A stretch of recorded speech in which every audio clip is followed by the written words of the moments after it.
আসসালামু আলাইকুম। এটিএন বাংলা সংবাদে সবাইকে স্বাগত জানাচ্ছি। ফাতিহা শাফি। রাজধানীর মতিঝিলে শাপলা চত্বরে হেফাজতে ইসলামের সমাবেশে হত্যাযজ্ঞের ঘটনায় সাবেক প্রধানমন্ত্রী শেখ হাসিনা ও সাবেক সেনাপ্রধান জেনারেল আজিজ আহমেদ সহ ৪১ জনের বিরুদ্ধে অভিযোগ আমলে নিয়ে গ্রেফতারি পরোয়ানা জারি করেছে আন্তর্জাতিক অপরাধ ট্রাইব্যুনাল। সোমবার বিচারপতি গোলাম মর্তুজা মজুমদারের নেতৃত্বাধীন ট্রাইব্যুনাল ১-এ তাদের আসামি করে অভিযোগ দাখিল করে প্রসিকিউশন। শুনানি শেষে আসামিদের বিরুদ্ধে অভিযোগ আমলে নেয় ট্রাইব্যুনাল। মামলার পরবর্তী শুনানি ১৬ই অগস্ট ধার্য করেছে ট্রাইব্যুনাল। এই মামলায় সাবেক প্রধানমন্ত্রী শেখ হাসিনা, তৎকালীন স্বরাষ্ট্রমন্ত্রী, সাবেক বিজিবি প্রধান ও সাবেক আইজিপি, ডিএমপি কমিশনার সহ বিভিন্ন বাহিনীর প্রধান এবং কয়েকজন সাংবাদিকের বিরুদ্ধে সাক্ষ্য প্রমাণ পায় প্রসিকিউশন।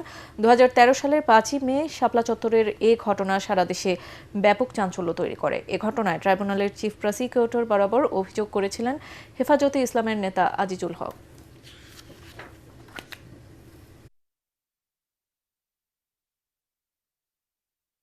শাপলা চত্বরে ৫ তারিখে মধ্যরাতে যে নারকীয় ঘটনা ঘটল, সেখানে ৩২ জন শহীদ হয়েছে।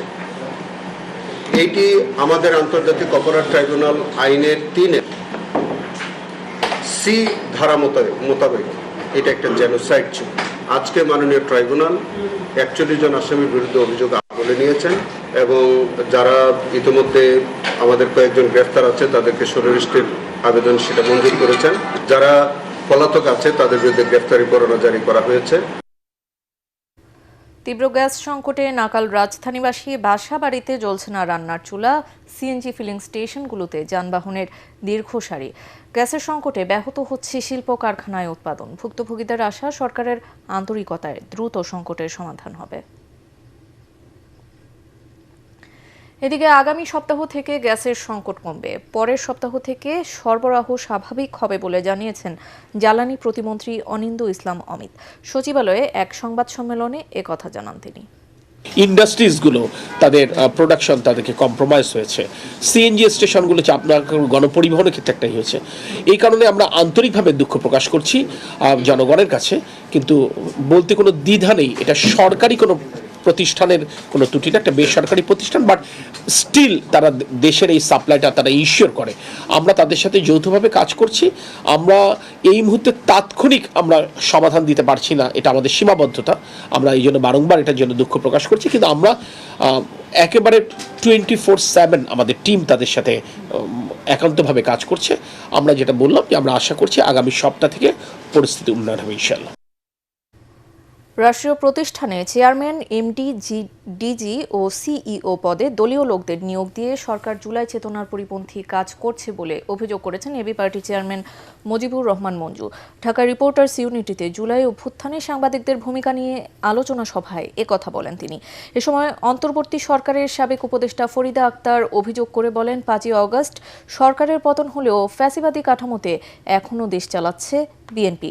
সভায় সাংবাদিক নেতারা বলেন, আওয়ামী লীগ আমলে কোনো সিনিয়র সাংবাদিক গেট কিপিং এর নামে অনেক সংবাদ আটকে দিত। এখনো কেউ কেউ এ কাজ করছে বলেও অভিযোগ তাদের। নির্বাচন কমিশনে একজন এডিশনাল সেক্রেটারি চুক্তিভিত্তিক নিয়োগ দেওয়া হয়েছে একটা নির্দিষ্ট দলের মানুষকে। এর মানে কি?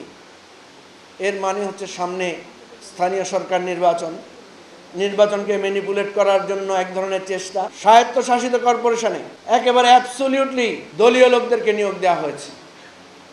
সেই বিষয়েও আমরা চাই বিরোধী দল কথা বলবে, পার্লামেন্টে কথা বলবে।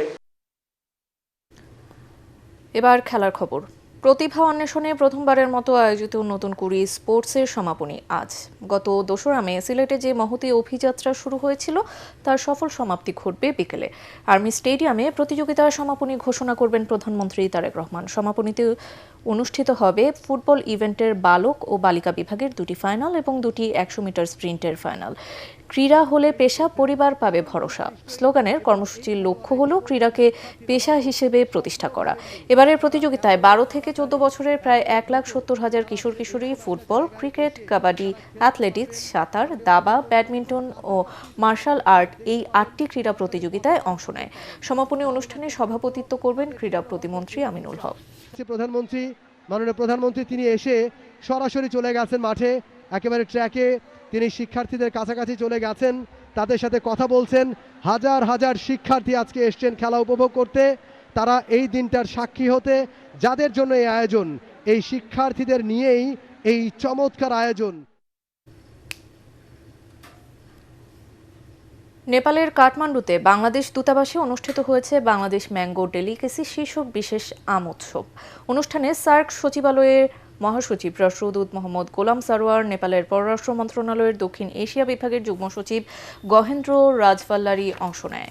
এ সময় কৃষি ও কৃষিপণ্য ভিত্তিক শিল্পে বাংলাদেশের সাম্প্রতিক অগ্রগতির কথা তুলে ধরেন বাংলাদেশের দূতাবাসের রাষ্ট্রদূত মোহাম্মদ শফিকুর রহমান।